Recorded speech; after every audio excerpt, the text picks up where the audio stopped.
gals, and welcome back to my channel. If you guys are new here, hi, my name is Hillary, and if you are a returning subscriber, then you must be a crazy Hilly, and welcome back. If you guys like any of the content that I produce, feel free to give me a like or subscribe or leave a comment down below. It actually helps out the channel so much. And also, if you're interested in a little bit of merch or my Patreon, all the links are down below. You're just right on down there. So if you're into, like, you know, hoodies or shirts or anything with this face right here, it's all on down below, so feel free to check that out. But other than all that, tonight we are going to be covering the Ghost of Myrtle Plantation. Dun dun dun! Myrtle Plantation is a historic home in Louisiana, the United States. It was built in the 1700s and it's super haunted. It was built in 1796 by General David Bradford, and it is one of the most haunted houses in all of America, and it has a ton of history to it, so let's dive right on in. The house was built on approximately 600 acres, and it was originally named Laurel Grove. The guy that first lived there, David Bradford, lived there for about several years on this property, and that was before he was pardoned for his part in the Whiskey Rebellion. And what that was back in the day was, you know, they tried to tax people's booze, and he didn't like it, so he rebelled.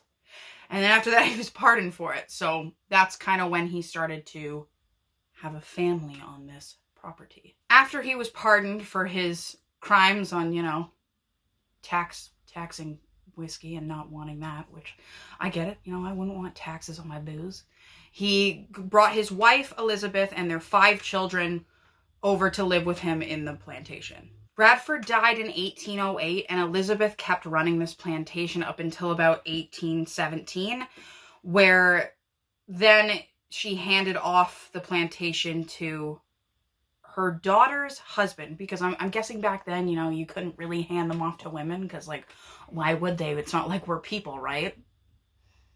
Not cool. I mean, I want to own my own damn house. I don't have nothing to do with this nonsense from the 1800s. After the husband and the daughter took over, you know, the plantation, they also had 3 children, but unfortunately 2 of their children died of yellow fever. So this is where the body count starts racking up. There were a lot of people that died in this house, and it's reported that there are 12 ghosts in this house and 10 murders. Although only 1 murder has been proven, documented correctly, even though the legend says that there are 10 people that got murdered in the house. Like, I wouldn't want to live in a house where there was 10 murders taking place. That's something a little fishy, right? Like, 10. The most famous ghost reported in Myrtle's plantation is a ghost named Chloe. Chloe had her ear cut off by her lover and is seen wearing a green turban. I don't know if that's to cover her ear, because, like, I'd probably be wearing something if I was a ghost to cover up the fact that I didn't have an ear. So that's probably why she does it, right? And Chloe is known for watching patrons while they sleep. And there's actually a couple photos of her that have been taken. So I'll see if I can find any. If I find any, I'll put them here. If not, then just imagine a ghost with a covering and a missing ear. She was a slave on the plantation who ended up getting her ear cut off, right?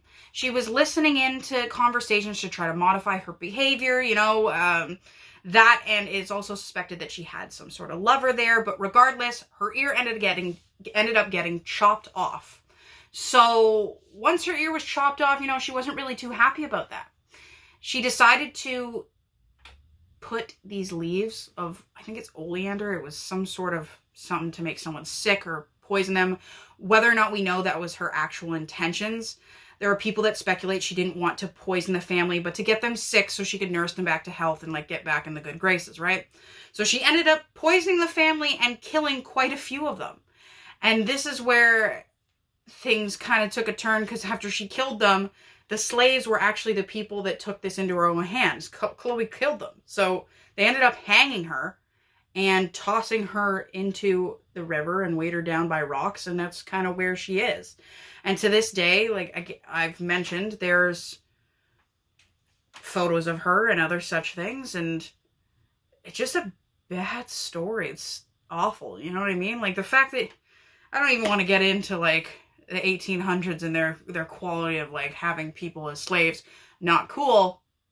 Probably deserved a little bit of poisoning, you know, if you're cutting people's ears off. But unfortunately, Chloe to this day is still wandering around the plantation. Another one of these famous ghosts is actually just known as Ghost Girl, and she stares out the window and just, there's supposed to be some photos of her. She's just always peering out the window, I guess, for the most part. There's plenty other things. There's supposed to be a voodoo priestess that people see, children jumping and running around, which would make sense because there was the kids that died of yellow fever, right?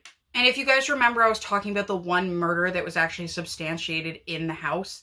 That murder was of a man called William Winter. William Drew Winter is a really popular guy on the plantation, seeing as he lived there and died there from 1865 until 1871. That's when he stayed in this plantation.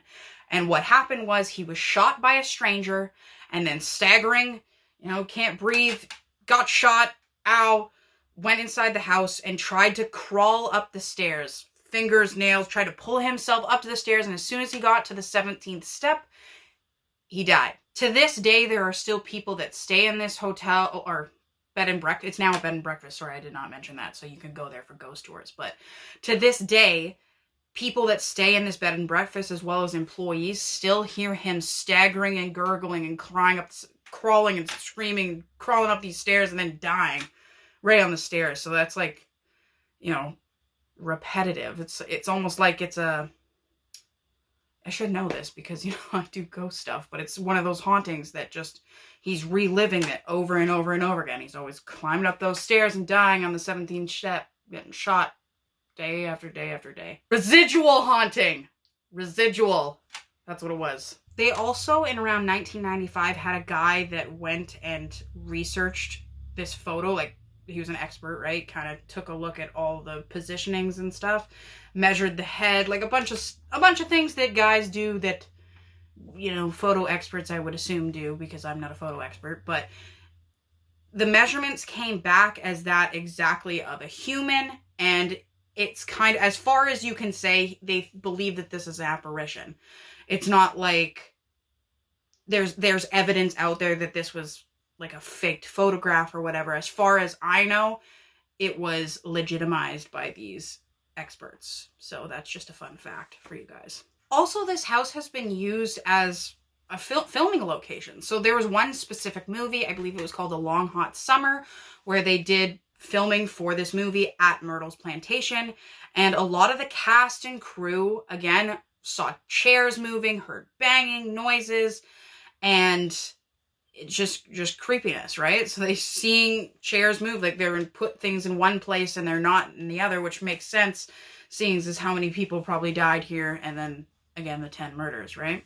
So it's a creepy place, guys. So far, in my opinion, I feel like this is one of the most haunted ones that I've ever covered, and I've covered quite a few stories.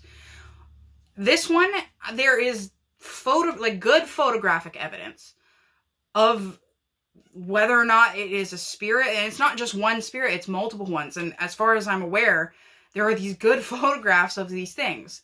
Not only that, but lots and lots and lots and lots of people being like, yeah, it's haunted. So this one, I want to put the stamp on it and be like, it's haunted. We just need to go visit it, right? We need to go to Louisiana. It's pretty far from Canada. So one day I hope that I can go check it out and see.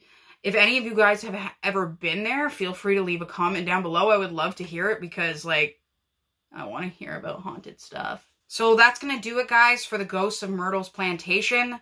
I feel so bad for these spirits, you know? They kind of just seem like they're reliving their lives over and over and over again on where I wouldn't want to be, on a plantation. So if you guys liked it, feel free to leave a comment, like, or, you know, just down below. Well, just subscribe down below. Yeah, and again, I have my merch and all that down there. And if you guys like it, feel free to buy it. And if you don't like it, then don't buy it. All right, guys. See you next time. Bye.